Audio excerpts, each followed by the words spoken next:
Hi, this is Sarit Switzer, and welcome to the It Is Taught podcast, a podcast devoted to the teachings of Rabbi Shneur Zalman of Liadi as recorded in his most famous work, the Tanya. My hope for this show is to make these teachings accessible and relatable to the average person, regardless of prior Jewish education or affiliation. The episodes follow the prescribed daily study portions and are meant to serve as practical lessons in how to live your life as your true self and develop an authentic and powerful relationship with your Creator.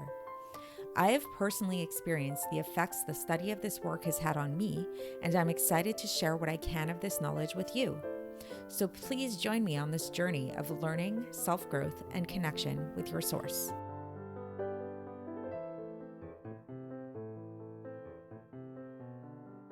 Hi, and welcome to the It Is Taught podcast. This is episode 205 for the 16th of Sivan in a leap year. So we live in a world of dualities, a lot of dualities in our world. So think about it. So we have hot, cold, fast, slow, up, down, right, left. Even if you look at computers and how computers are built, computers speak in the language of binary. It's really at the fundamental level.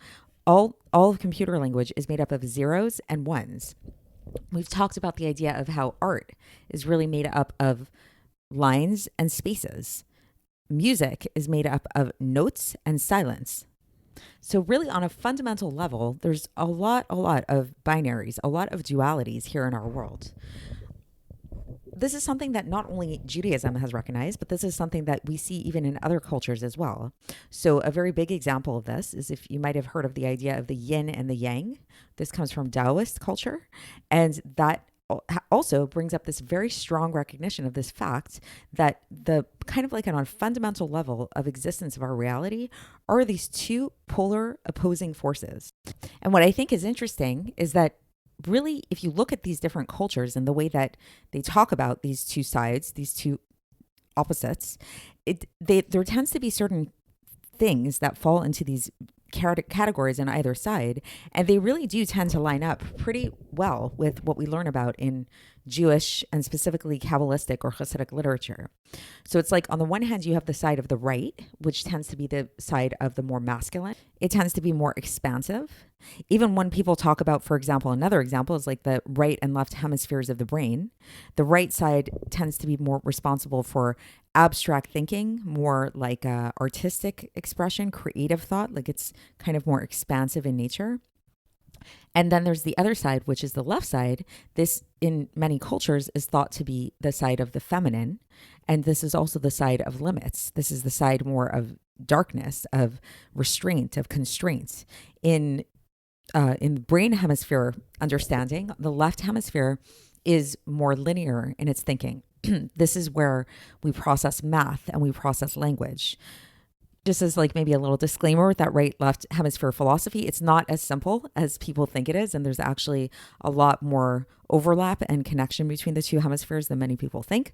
But I just felt like I had to put that in there. But on a basic level, there is something about what happens in the right hemisphere and what happens in the left hemisphere. And it tends to fall into these two different categories. We know that the masculine and feminine, these two different genders, these two different opposing forces are very much present in our society in many different ways. Many languages have different words that are masculine in nature and then some that are feminine in nature. One thing that I think is really interesting just on a current events kind of topic, and not to get too political with this, but even nowadays when people are bringing up this whole like gender discussion and gender norms and, claiming that there's like multitude of genders and all that stuff. What I think is interesting to me about this whole discussion that people are having is that even when they start getting like muddled in terms of like the definitions of things and expanding different forms, those two binaries still exist. So they'll still be talking in terms of masculinity and in terms of femininity and in terms of how masculine a person is, how feminine a person is, and those things. So the terms are still there. Even if they're trying very hard to escape them, they can't really escape them. So we've been learning about these ideas in Tanya in the past few episodes, right? And the way that it's come up in the context of our discussion is talking about the idea of how within God, at least in terms of our relationship with God, we experience these two opposing forces as well. So on the one hand, we experience God in terms of his greatness. This is the more masculine, so to speak, level of God. This is the level of God's expansiveness. This is the level of God in which we in which we understand how it is that he creates the world, something from nothing at all times. So creation is a very expansive concept, right? It's like God's bringing things into being at all times, something from nothing. He's making many things. He's projecting himself out into the world. And he's putting his godliness, bringing it in all these manifest ways in the world. On the other hand, we have this other side of God that we experience, which is equally, if not more important, which we call the tzimtzum. This is God's attribute of his Gevurah, his restraint, his might. And this is what allows there to be a creation at all. This is what allows it to be so that we don't all just lose our existence entirely, being just like subsumed in God. So this is what we think of as the left side. This is the side of the more feminine aspects of God. And we've been discussing all of this together and how both sides are really necessary. And we started off with the right one, the idea of God creating the world something from nothing at all times. Then we talked about how really, though, in order for it to be so that we perceive ourselves to have an existence of our own, it's necessary to also have this left side as well. And then we started to dabble into this idea of how they both of these sides, while they seem to be so opposite, they have something in common. First of all, what is it that they have in common is that ultimately the human mind can't really grasp what it is that we're talking about when we talk about God's greatness or God's might, God's power of creation and expansiveness, and God's power of restraint and holding back. We can talk about these things, but ultimately both of them fundamentally are above our heads, above our intellects. And we also started to talk about, and today we're going to get deeper into this, that they both come from the same place. So that's the note that we actually left off with last time, is about how they both are sourced in the same place, really. And that ultimately we know that God is totally unified with everything. So no matter which attribute we're talking about when it comes to God, ultimately it's the same God who's manifesting these two things. So just like, let's say if you had a parent who sometimes is being really strict with her children and sometimes she's being really loving with her children, it's both coming from the same mother, even though the manifestation of what she's doing are very, very different. So this is what we're going to get into today, is this whole idea, getting a little bit deeper into this understanding of how it is that these two attributes, these two aspects come from the same place within God. And not only that, we're also going to understand how this aspect of them stemming from the same place is actually really above our comprehension. And it's such a lofty idea. And if we think we understand it, we really, really don't. To the point that even Moshe Rabbeinu, even Moshe, our teacher, he himself did not understand these things. He couldn't. His vision didn't take him far enough to be able to comprehend how these two attributes really fundamentally are sourced in the same place. So let's get into the text. And today we are going to be learning the entirety of chapter 5 from Sha'ar Hayichud v'Emunah. So here we go. So the Alter Rebbe begins, and he says about this whole idea, about how it is that this idea of tzimtzum that we've been discussing, this idea of God's constriction and how it was that he created the world.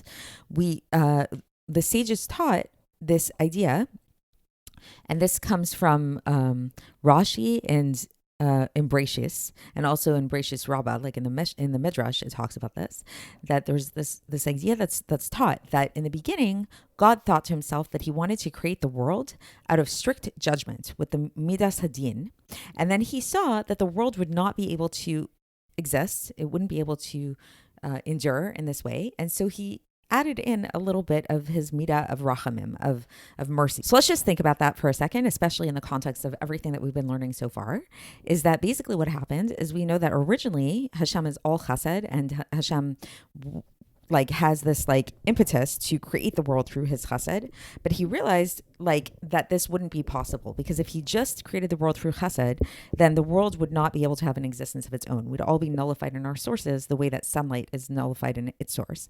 So then he said, okay, I'm going to create the world with din, with the polar opposite, with tzimtzum. But then he realized that actually even creating the world just truly through tzimtzum and din, that actually would be too much for the world to handle. It would be too it would be too harsh, basically. So there needed to be a balance. So then this is where God added in a little bit of rachamim. And now the Alter Rebbe goes on and he says, what is this rachamim that Hashem added back into the world? This is the revelation of godliness that came through tzaddikim and through the different miracles and the signs and miracles that we find in the Torah. Because it's sort of like these tzaddikim and the miracles we find in the Torah are like a little hint to the fact that God is still here. It's like a reminder to us that God didn't leave us, really. Because without this, if we only had a world of din, if we only were living in this world that was totally din and symptom, there'd be no out. It'd be like being in an escape room that you don't even realize you're in an escape room and there are no clues at all. It's like we'd be totally stuck within our own reality. So these different miracles, these different tzaddikim that Hashem placed in the world for us are like little hints to us, like, hello, there's an outside reality. I'm looking over you. Okay, so now the Alter Rebbe continues and he cites the Zohar where it says that above, in the side of supernal holiness, there is the right and there is the left. Meaning to say that, and this is alluding to chesed and gevurah, these two attributes of chesed and gevurah. So what does this mean? What does it mean when we say that when the Zohar says that above, in the side of supernal holiness, there's the right and the left? So the Alter Rebbe explains this, and he says that both of these, what the Zohar is trying to teach us here is that both of these attributes of God are both godliness. This attribute of chesed and the attribute of gevurah are both godliness, and they're both above the intellect and the understanding of creatures, of creations. Because both he and his attributes are one, as is explained in the Tikkunei Zohar. It talks about this in the Tikkunei Zohar, that in the world of Atzilus, him and his garments are one. So even though we experience duality, as I talked about in the introduction, everything that we experience are on these like opposite poles. This is how we experience reality. On a certain level, when you get high enough in the map of like God's creation and manifestation, when you get to the world of Atzilus, which is called the supernal world, this is like, again, where all of God's attributes are totally unified with him. It's like really going back to the sun itself, the source itself, so to speak, but like in a really revealed way, then that you can see that you're in the sun, then on that level, then the differences, the duality actually totally disappears, because we see that both of these things originate in the one God. So it's like, again, going back to that mother or father who like is sometimes acting with severity and sometimes acting in a giving manner. And then it's like you go back into who they are. And then it's like you see that really these two things are coming from the same place. And then the Alter Rebbe goes on and he says that even Moshe Rabbeinu, alav shalom, of blessed memory, even in his prophecy, he was such a great prophet. He was not able to understand this level of Atzilus. Not at least in like a very direct way. The only way that he was able to have a sense of understanding in the world of Atzilus was through it being vested in the world of Bria. And even on that level, he still was not able to understand these two attributes of chesed and gevurah without them being enclosed in the midos and the attributes which are lower than them on a level, which are the attributes of netzach, hod, and yesod, as is written in the Sha'ar. So that's a little technical, but just again, so to break that down, so basically what the Alter Rebbe was teaching us here is that Moshe Rabbeinu, who's like considered to be the most highest prophet in the world and was able to see on the loftiest of levels, even him, he wasn't able to perceive the world of Atzilus directly. The only way he was able to perceive the world of Atzilus is it through enclosed in the world of Bria. And even with the world of Atzilus being enclosed in the world of Bria, even still, he wasn't able to see these two attributes of chesed and gevurah in a direct way as they were enclosed in the world of Bria, but rather they needed to be enclosed with one more garment, with one step lower down, which is them being enclosed in the attributes of netzach, hod, and yesod. And then the Alter Rebbe continues, and he says that it's only the tzaddikim in Gan Eden that have the reward to be able to understand the influence of this light that is drawn down from these two attributes of chesed and gevurah. And this is actually their food. This is the food that they get nourished by. Those tzaddikim who were involved in Torah study lishma, like for its own sake in this world. so how is this? Because the influx of these two attributes comes down from a firmament, which is hovering above the heads of these souls that are in Gan Eden. And this firmament is called Raza Doraita, the secrets of the Torah. So if you want to like kind of have a visual of that, so it's like what's happening basically is that you have these tzaddikim, and they spent their entire lives involved in Torah study for its own sake, and their reward now is that they get to be in heaven and they experience this semblance of the unification of these two attributes. Like they really sense them on this supernal level from above. It's like this firmament that hovers above them and gets dropped down to them, and this firmament is called the secrets of the Torah. And why is it called the secrets of the Torah? Because within this firmament is the secret of the 22 letters of the Torah, which were given through these two midos. So we spoke about the 22 letters in a previous episode, and we've mentioned it a few times, and how that's the basis of all of our reality. And these 22 letters of the Torah really were manifest through specifically like these two channels, these two attributes, as is written. And here's a citation from Devarim, which is very interesting, where it's from Devarim chapter 33, verse 2, where it says, Mimino esh dat lamo, which literally means from his right hand, he gave unto them a fiery law. So what does this mean, and why is it so intriguing? Because the right hand, we know, is the attribute of chesed, the attribute of giving. It also is associated with water, like water flows, it flows downwards. But then it's interesting, it says from his right hand, he gave to them not just anything, he gave to them a fiery law, a law that is associated with fire. What's fire? Fire is Gevurah. Fire is restraint. Fire is harsh. It consumes whatever it's around. It's on the left side. So this is an allusion to the fact that the letters of the Torah really contain within them both. They have both of these aspects to them. And so now going back to these neshamos in Gan Eden, so from this firmament that they have, there's dew that drops down from the firmament, and this serves as their food for them in Gan Eden.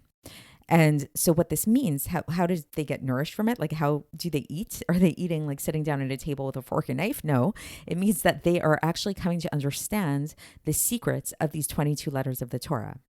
Because this firmament is the secret of das, the secret of knowledge. And this Torah is the food for the neshamos in Gan Eden. And the mitzvahs are the levushim, their garments.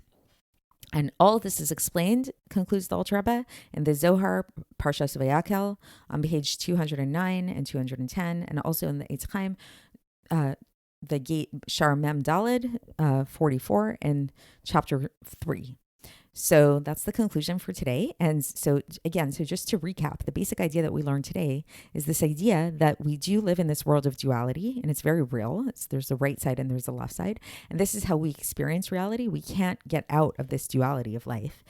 And nevertheless, we can appreciate the fact that ultimately these two forces, these two sides of right and left, chesed and gevurah, they come from the same place. They ultimately are sourced in the same place, because ultimately they come from Atzilus, and within Atzilus, the attributes of God are one with God, and there's only one God.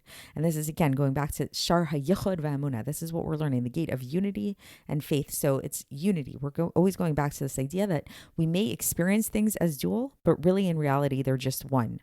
And this is such a lofty concept that even Moshe Rabbeinu could not understand it. So it's like, I think we're meant to be left today with these two ideas, again, a duality of, on the one hand, understanding that these two forces come from the same place, but yet also accepting and surrendering to the fact that this is something that we can never really, really grasp. It's beyond the ability of mere creations to be able to understand. And the only beings, so to speak, that can have some kind of like actual appreciation and understanding of this are the souls of tzaddikim who are in Gan Eden, who spent their lives devoted to Torah study for its own sake. And they experienced this understanding by way of like this firmament that hovers above them, which is composed of these two attributes, and really, but is as manifest through the 22 letters of the Torah, which we know that the Torah is a composite of these two things, which is, it was given with the right, but yet it was fiery. And these souls in Gan Eden experience this nourishment through dew that comes down to them. And this gets expressed in their minds as understanding the secret of the Torah, the secret of this whole thing. So that is it for today. And tomorrow we're going to move on to chapter 6, and I will speak to you then. Thanks for listening to the It Is Taught podcast, hosted by Sarit Switzer. This podcast is dedicated in loving memory of my maternal grandfather, Avraham Yitzchak ben Binyamin HaKohen of blessed memory. Music by Shoshana. If you enjoyed this episode and would like to support the show, please share it with others and subscribe on YouTube, Apple iTunes, Spotify, or wherever you listen to podcasts. And make sure to leave us a 5-star review. To find out more about the It Is Taught project, including more information on my soon-to-be published book, please visit our website, itistaught.com. To catch the latest from me, follow me on Facebook, Instagram, and Twitter. Looking forward to speaking with you tomorrow, and until then, have a great day.